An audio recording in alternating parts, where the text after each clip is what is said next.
Superhero powers are waking up with a fresh new Wolverine hairdo nowadays. Of course, we all love the OG Marvel anti-hero, whether he's slashing up his enemies or recovering from atomic bombs. However, I think that we're all forgetting his most powerful weapon. His pants. I mean, even the freaking Phoenix couldn't disintegrate those bad boys. That material's gotta be tougher than adamantium. But yeah, on a more serious note, you really love my top 10 Wolverine Power Demonstrations video, links in the description, so I'm back with Volume 2.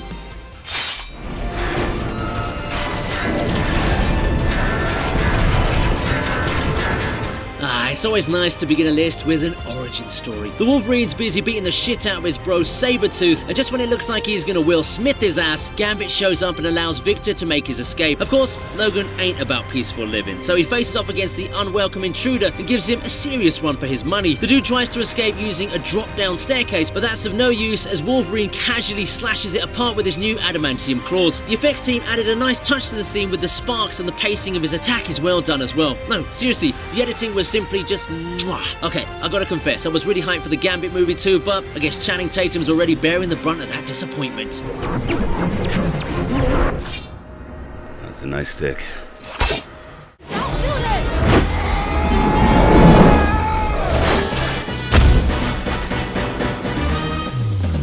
this! Class dismissed.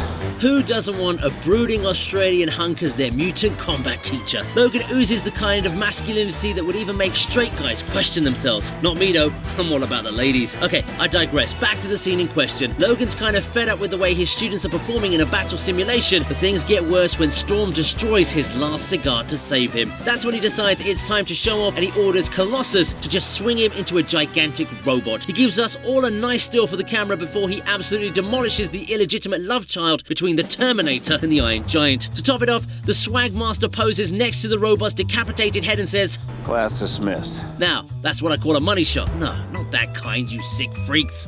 Hey, Colossus. Nice throw.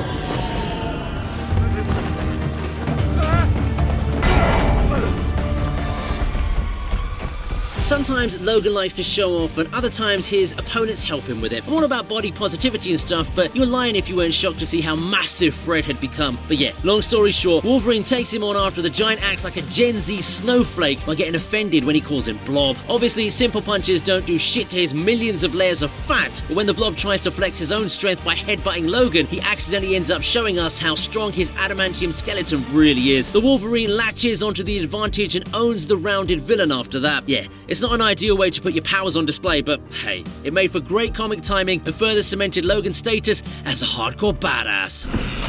Now, where's Victor? Get out of my bar, freak.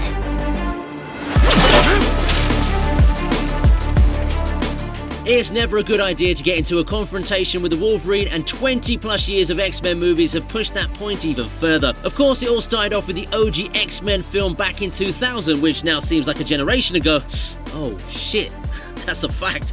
Anyway, Rogue and Logan find themselves at an unfriendly bar, and the plot must move further, so a bunch of jerks try messing with them. Logan ain't standing for that kind of behavior, so he ruffles up one of the dudes and points his freaking claws at him, even while the other guy holds a gun to his head. Now, obviously, that's not going to bother him, and he ends up holding him at claw point as well. This scene shows us one of Logan's sickest superpowers of all, the ability to not give a single fuck. And for all the internet nerds who want to criticize this scene, let me just remind you of the one in X2, where he literally popped a bullet out of his own head. Yeah, watch Volume 1 if you don't believe me.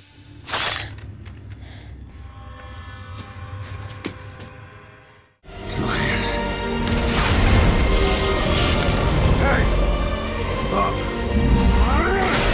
It's hard to find a character as ungrateful as Ichiro Yashida, but at least he gave us a decent interpretation of the Silver Samurai. Okay, that might be a hot take, but I don't care. Logan's really struggling against the adamantium giant and even gets his claws chopped off. That's when Yashida starts draining him of his healing powers, and man, he ain't looking good. Luckily, Mariko intervenes, but the real flex is when Logan is still able to take down the Silver Samurai, even after having most of his powers drained. And yeah, I know regrowing those bone claws raised a lot of eyebrows, but I really wanted to see Yashida die, and if that's what it took, then so be it. I know that sounds super sus, but don't worry, I'm not going to turn into a purple titan hell-bent on killing half the universe. Or am I?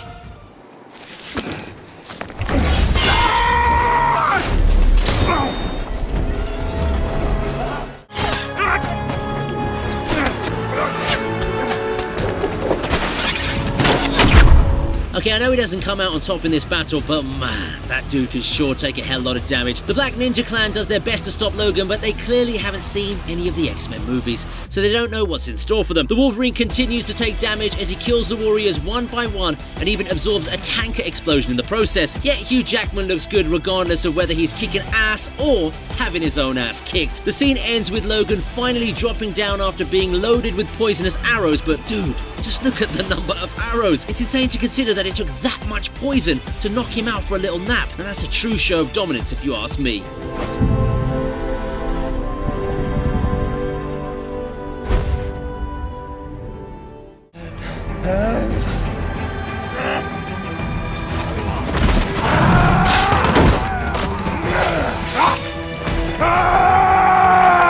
The movie Logan really showed us Wolverine at his weakest, and yet we still managed to see some super powerful demonstrations. The writers knew the audience would have wanted at least one proper rage scene, so we got this gem. After injecting himself with the booster serum, the Wolverine awakens and goes absolutely hammer and tongs at the Reavers. It's such a supercharged display of power as he relentlessly slashes through a bunch of soldiers while letting out his iconic grunts. Lara and the other kid mutants also join in to help the closest dude they have to a father figure, and that only adds on to the awesomeness of the whole sequence. Sadly, the effects of the serum wear off soon after, and Logan's reduced to a crippled mutant once again. But man, we really needed that moment in this movie. Take a bow, Hugh Jackman. You truly are a modern-day legend.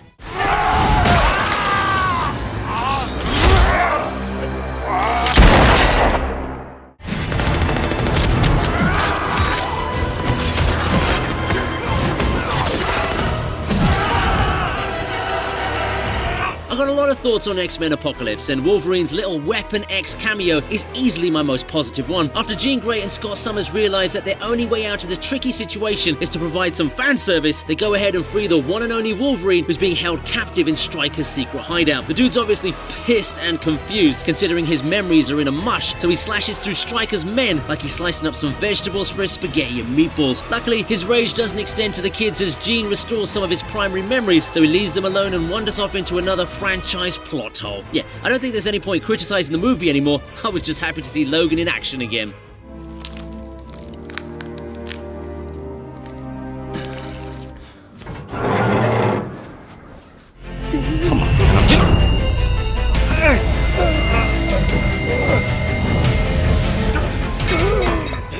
Volume 1 might have covered Charles Xavier's more memorable seizure, but let's not forget how sudden the first one was. Logan and Professor X are having a pretty rough argument, and while it might not be the kind of stuff you'd expect to see in an X-Men film, what followed really took us all by surprise. Charles experiences a seizure and everyone is brought down to their knees by the sheer force of his powers. Luckily, Logan's healing abilities can allow him to fight through the psychic waves and inject Charles with his medicine to calm him down. Mind you, this was when our hero wasn't even 50% of his original powers, so it just goes on to show how strong his healing really is. When I found you, you were pursuing a career as a cage fighter.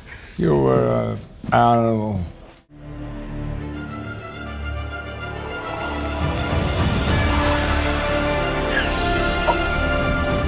This is an emotional one, and that's why it lands the top spot on this list. After Magneto's plans are foiled by Cyclops' lasers and Wolverine's claws, Rogue suffers a lot of damage and is on the verge of dying. But Logan ain't about to let that happen, so he gives her a nice warm hug as if he's a big old teddy bear or something. The only difference here is that he allows her to absorb his powers and heal herself from her injuries. That's sweet and all, but it also means that Logan becomes susceptible to all the damage he took earlier, especially from that whooping he received at the hands of Sabretooth. Once again, we learn that he's way too loaded on the recovery factor, and he's still able to survive even after having a huge chunk of his powers taken away from him. It's like he made the ultimate sacrifice and still had enough juice to stay alive. Of course, this was going to be the top pick. I think she's a little taken with you. Well, you can tell her my heart belongs to someone else. So that was volume 2 of my top 10 Wolverine Power Demonstrations. Please like, share, subscribe, and check out the description for links to my Discord and Patreon. And while you're at it, click the card on your top right to check out my playlist. I'll see you next time on the TV Regent.